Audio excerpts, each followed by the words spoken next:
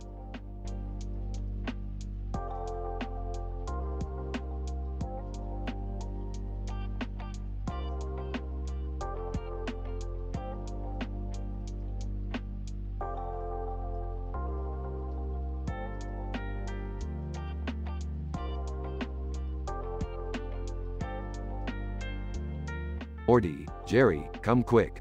I found a new universe to explore. What did you find this time, Rick? A universe with advanced robotics.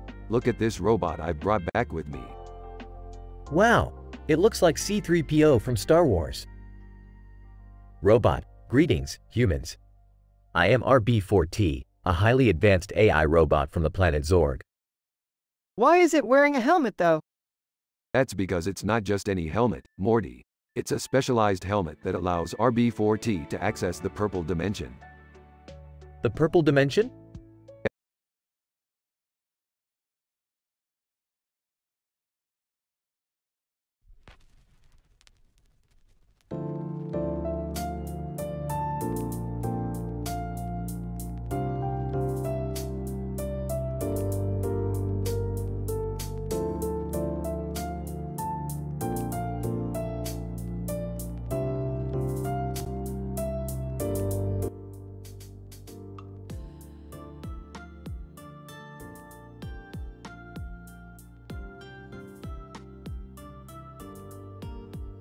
Hey Morty, I bet you didn't know this lake is actually a portal to a dimension where everyone's genitals are the size of their ego.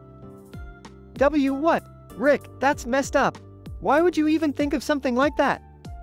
Because Morty, I have an IQ of over 400 and my thoughts can get pretty twisted. Just like this joke I heard about a guy who walks into a bar with a turtle under his arm. Oh my god, Dad. Can you not tell another dad joke right now? We're supposed to be having a serious discussion about this Japadri thing. Yeah, can we please focus? I for one am getting sick of being interrupted by your juvenile humor, Rick. Oh, I'm sorry Jerry. I didn't realize we were in a room full of boring, humorless adults. But fine, Japadri, what the hell is it supposed to mean anyways? It's a word from an ancient culture that's been dead for centuries. Some believe it's a summoning incantation, others think it's a curse. Oh, great. So we're standing in front of a cursed lake that could potentially unleash some dark demon from another dimension. Fun times. Should we just leave then? I don't want to mess with any cursed stuff, Rick. Don't be a wuss, Morty. Let's just dip a toe in and see what happens. Worst case scenario, we'll have to face the wrath of a few hundred demon fetuses. Rick, that's not funny. We need to be careful and take this seriously. Relax, Beth. I've been to multiple dimensions where everything is trying to kill us. This should be a walk in the park. Oh great. So we're all gonna die because of your reckless curiosity. Awesome.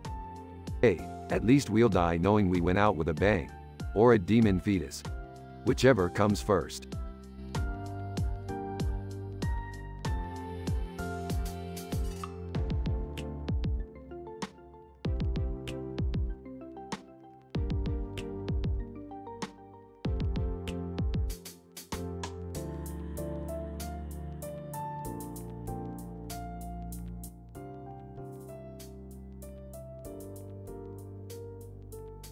So, what do we have here?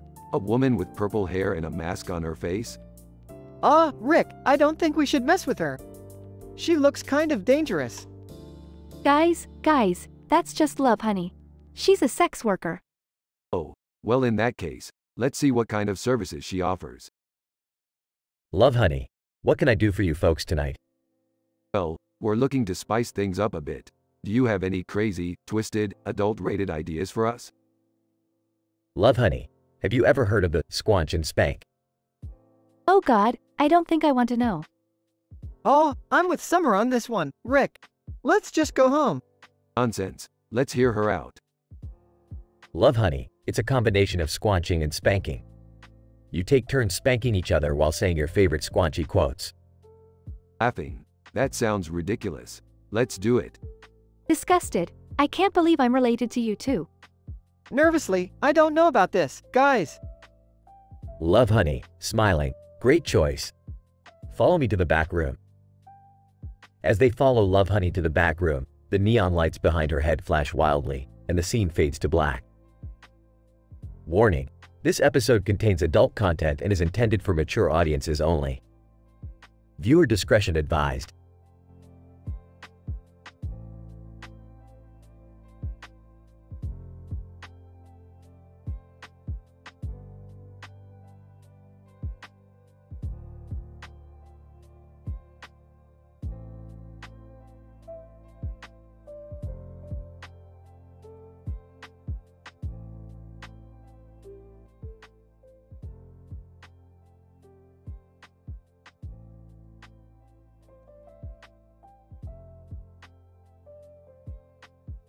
Hey Morty, have you ever heard of Aerosmith? Oh, yeah, Rick. They're a classic rock band from the 70s and 80s. That's right, Morty, and they're also a bunch of washed-up has-beens who can't get a gig to save their lives. That's kind of harsh, Rick. Harsh? Let me tell you something, Morty. I once saw Steven Tyler snort a line of coke off a hooker's ass while Joe Perry jerked off in the corner. Oh my God, Rick. That's disgusting. Yeah, well, they're not exactly role models, Morty. But hey, speaking of Joe Perry, have you ever wondered why he always wears that stupid hat and sunglasses? I don't know, Rick. Maybe it's just his thing. Or maybe it's because he's got a face like a dog's asshole and he doesn't want anyone.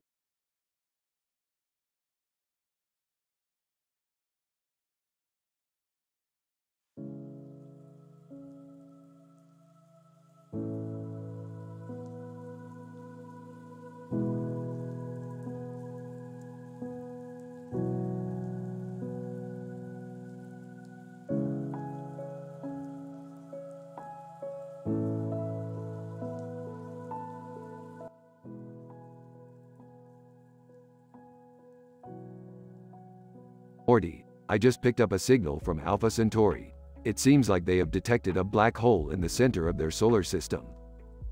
Oh geez, a black hole? What does that even mean? It means they need our help, Morty.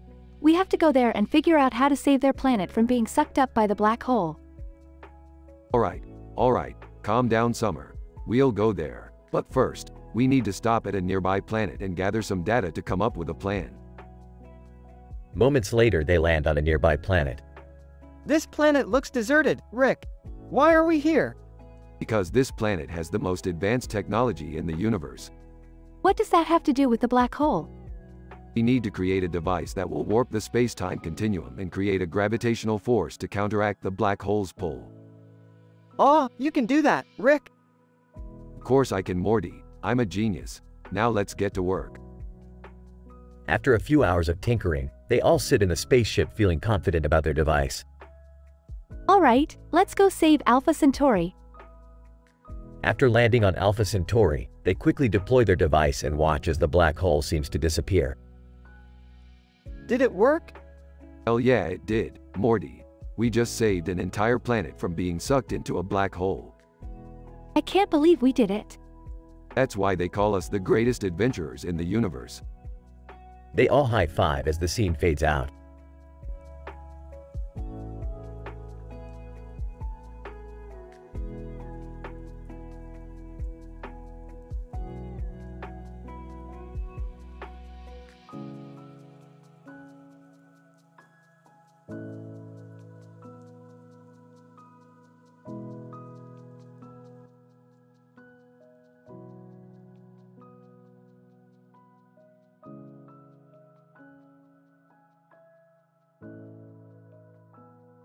Morty, check out these three dudes in the picture. They seem like they're up to something. Oh geez, Rick, do you think they're dangerous? Only one way to find out, Morty. Let's follow them and see where they're headed. As Rick and Morty trailed the three men in black and red shirts, they found themselves in the mysterious Gromble Scraps, a dimension known for its hidden dangers and strange occurrences. I don't like the look of this place, Rick. It gives me the creeps. Relax, Morty. We've been to worse places than this. Besides, these guys might lead us to something interesting. As they continued to follow the three men, Rick and Morty noticed that they seemed to be carrying a backpack on their backs. That backpack must be important. Let's see if we can get our hands on it. Oh, I don't know about this, Rick. It doesn't seem like a good idea. Nonsense, Morty. We're just going to borrow it for a little while. What's the worst that could happen? As they approached the three men, Rick used his portal gun to create a distraction while Morty snatched the backpack. Got it, Rick. Let's get out of here before they catch us. But as they were making their escape, the ground beneath them began to give way, swallowing them up into a deep, dark pit. Well, Morty, looks like we're in quite the predicament now. This is all your fault, Rick. Oh, shut up, Morty. Let's see what's inside this backpack and try to figure a way out of here. As they opened the backpack, they found something unexpected, a map leading to a hidden treasure buried deep within the grumble scraps. Well, looks like our luck just turned around, Morty. We're going to be rich. I don't know if it's worth almost getting killed for it, Rick. Nonsense, Morty. It's always worth it. Now let's find a way out of this pit and get our hands on that treasure.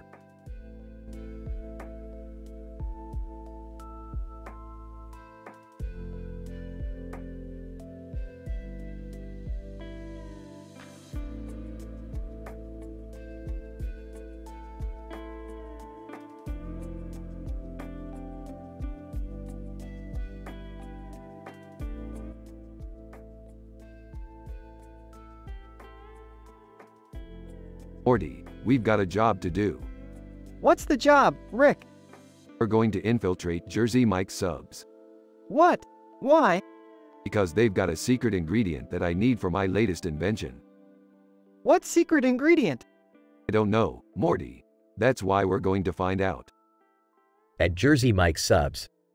Wow, look at all these subs. Shut up, Morty. We're here on a mission. Right, sorry. Let's see. The menu board says they've got roast beef, turkey, ham, and more. Hey, Rick, what's that behind the counter? That's the secret ingredient, Morty. We need to get closer. They sneak behind the counter. Whispering, it's breadcrumbs.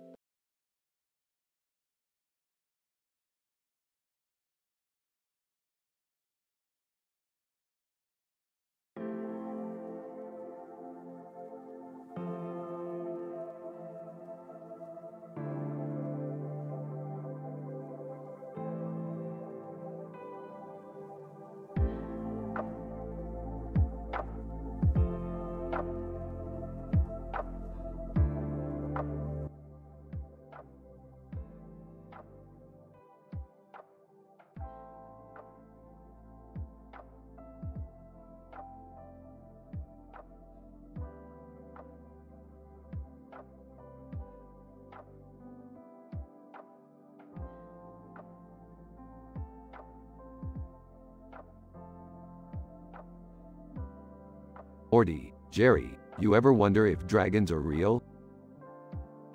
Not really, Rick. I think they're just a myth.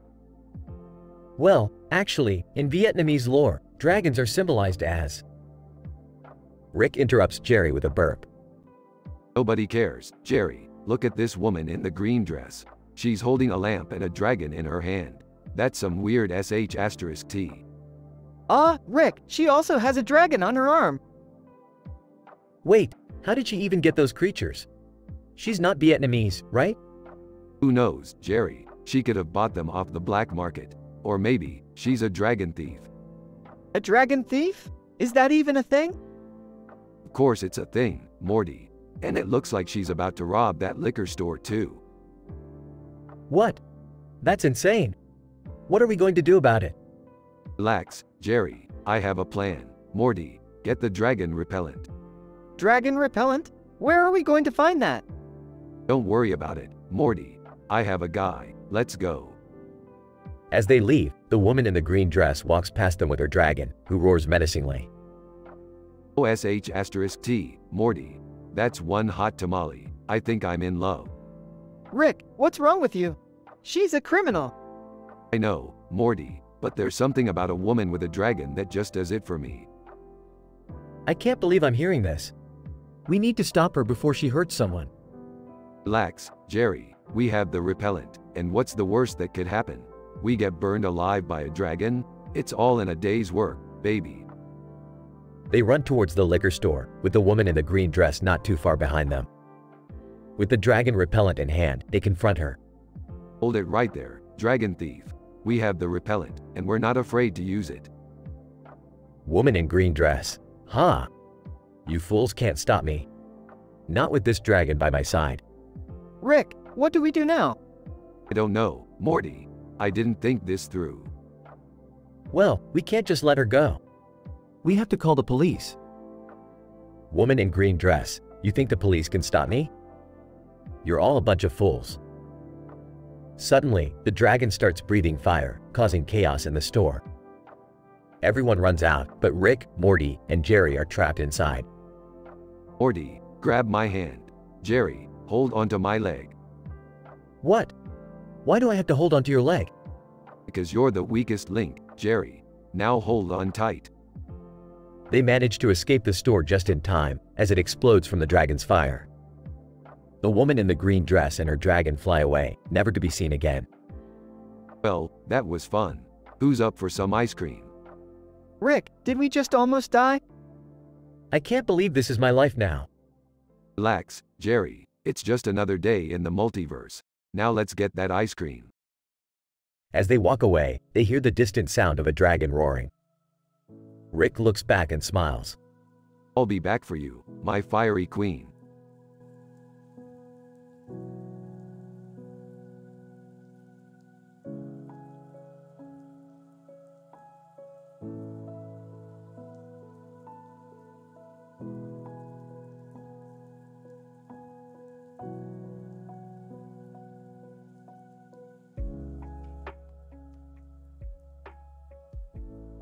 Morty, I've got an idea for our next adventure.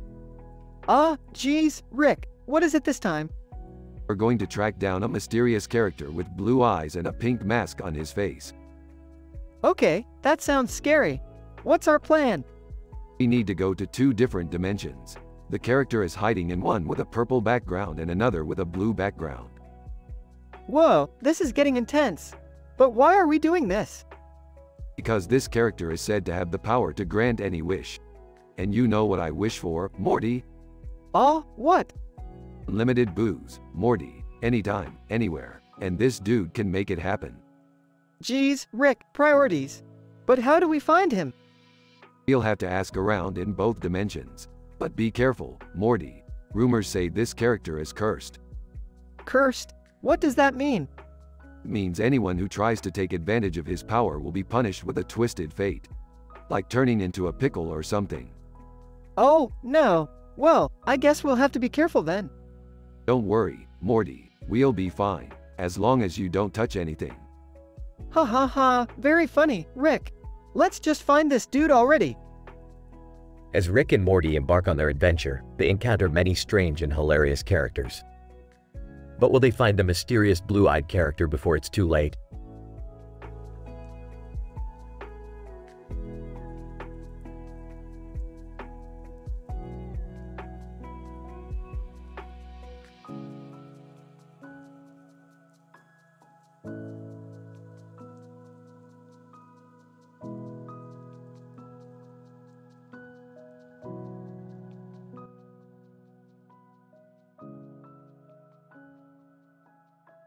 Look at those idiots standing there with a sword in front of a castle like it's medieval times or something.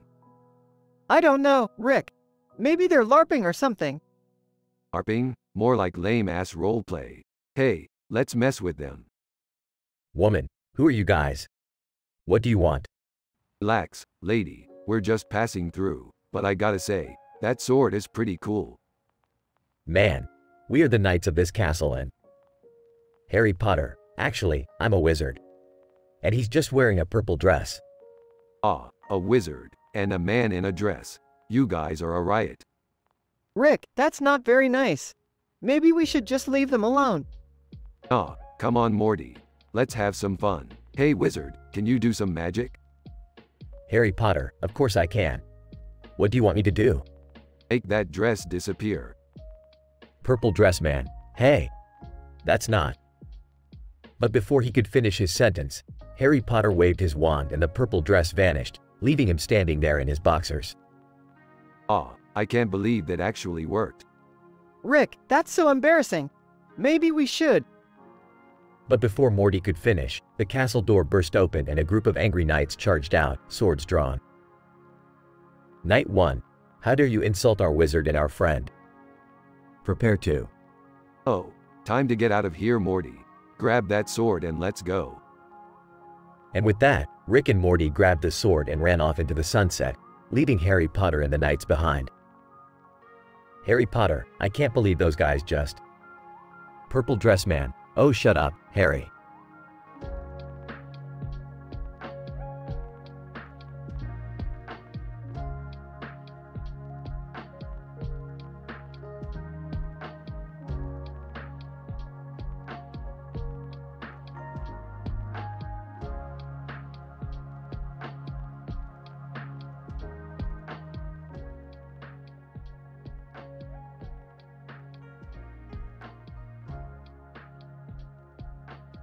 Hey Morty, I see someone wearing a dog mask over there. Oh my God, Rick. Who would do such a thing? I don't know Morty, but they're standing near a grassy field. I think they're trying to blend in with the other dogs in the area. What if they're actually an alien from another planet? Ah, that's ridiculous, Morty. There's no such thing as aliens. Except for that one time we saved E.T. from the government. What? You never told me about that, Rick. Yeah, well it wasn't a big deal. We just had to build a few gadgets to help E.T. phone home. No biggie.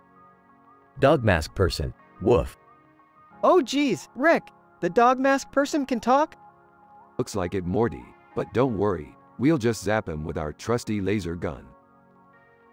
Dog mask person, I wouldn't do that if I were you, Rick. Oh really? And why not?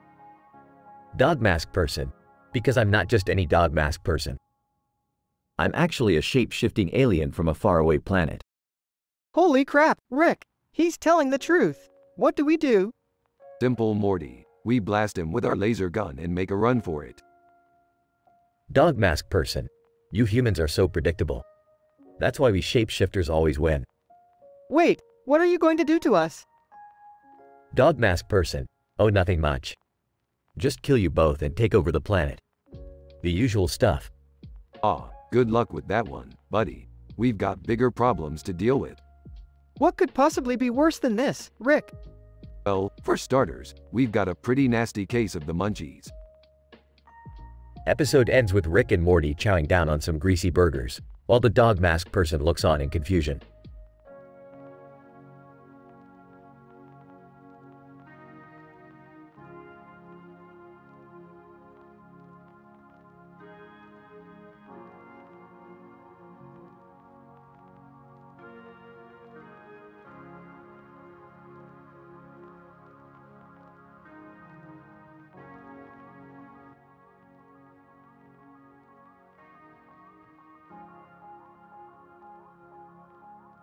Morty, we're going to Istanbul for a very important mission.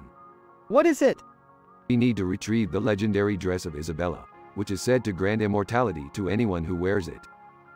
Why do we need it? I need it as a birthday present for my ex. Your ex? You mean the one who turned into a Cronenberg? Yeah, time heals all wounds or whatever. Why is the dress on a pedestal? It's a trap, Morty. The dress is guarded by the twisted spirits of Isabella's enemies. So, how do we get past them? I have a plan, but it involves Morty wearing the dress and dancing like a maniac in front of them. What? No way! Trust me, Morty, it's the only way. Okay, but what if Morty becomes immortal after wearing the dress? Then we'll have to keep him entertained for all eternity. Kardashians marathon, anyone? Fine, let's do this. They approach the pedestal. Woman's voice. Who dares approach the dress of Isabella? We do, and we're taking it. Dramatic music plays. Morty reluctantly puts on the dress and starts dancing. The spirits are mesmerized and Rick grabs the dress. Let's get out of here before Morty becomes a disco immortal. Suddenly, the castle in the background transforms into a giant robot. Robot voice. You will pay for stealing from Isabella. Oh, come on. Can't we have one mission without giant robots attacking us? The episode ends with a hilarious battle between the robot and the spaceship.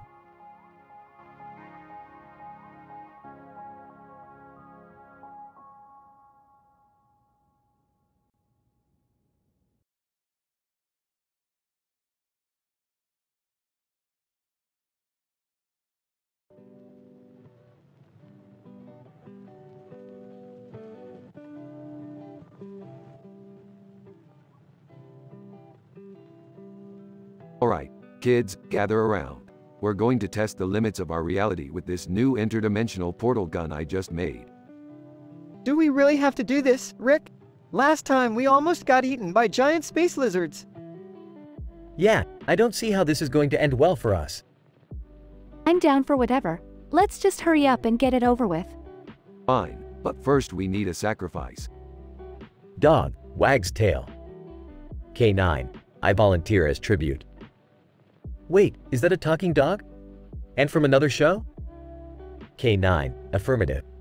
I have come to assist in your boundless interdimensional travels. Okay, cool. Morty, hand me the sacrifice. Hands over the other dog. Oh my god, Rick, you can't just sacrifice somebody's pet like that. Relax, it's just a simulation. Now, let's see where this takes us. Points the portal gun towards the sky.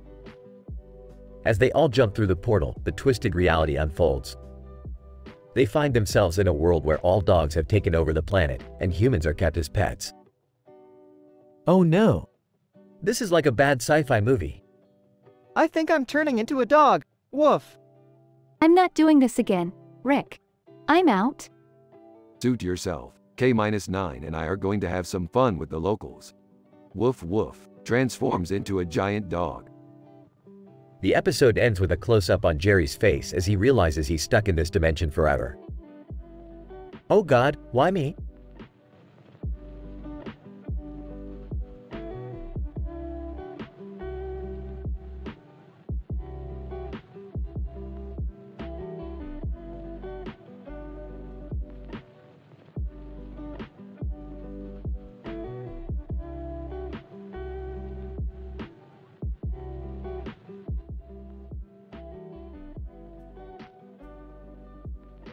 Hey Morty, have you seen this guy with a beard and a suit in a picture with a door in the background? No, Rick. What's the big deal? Is that the blinking white guy meme you're talking about? Bingo, Jerry, I want to visit the door in the background and see what's behind it. Wait, what if that door leads to some twisted dimension? Oh god, please don't involve me in any interdimensional shenanigans. Relax, Jerry, it's just a harmless joke. Or is it? I don't know, Rick. I have a bad feeling about this. Don't be such a wimp, Morty. We're going in. They open the door and find themselves in a surreal alternate reality. Laughs. Look at that. We're in a world where everyone has a beard and wears a suit and tie. This place is weird, Rick. I don't feel comfortable here. Shivering, can we please go back home now? Not yet, Jerry. We've got to find the source of this bizarre reality. Noticing the blinking white guy meme in the distance. Rick, look. That's the guy from the meme. Confused. What does he have to do with any of this? Smirking. Let's just say he's the key to unraveling this whole twisted joke. They approach the blinking white guy and engage in a wild metaphysical conversation that ends with them all becoming one trippy being. Rick, Morty, and, in unison, whoa, dude. The episode ends with them returning to their own reality, puzzled and slightly traumatized by their existential experience.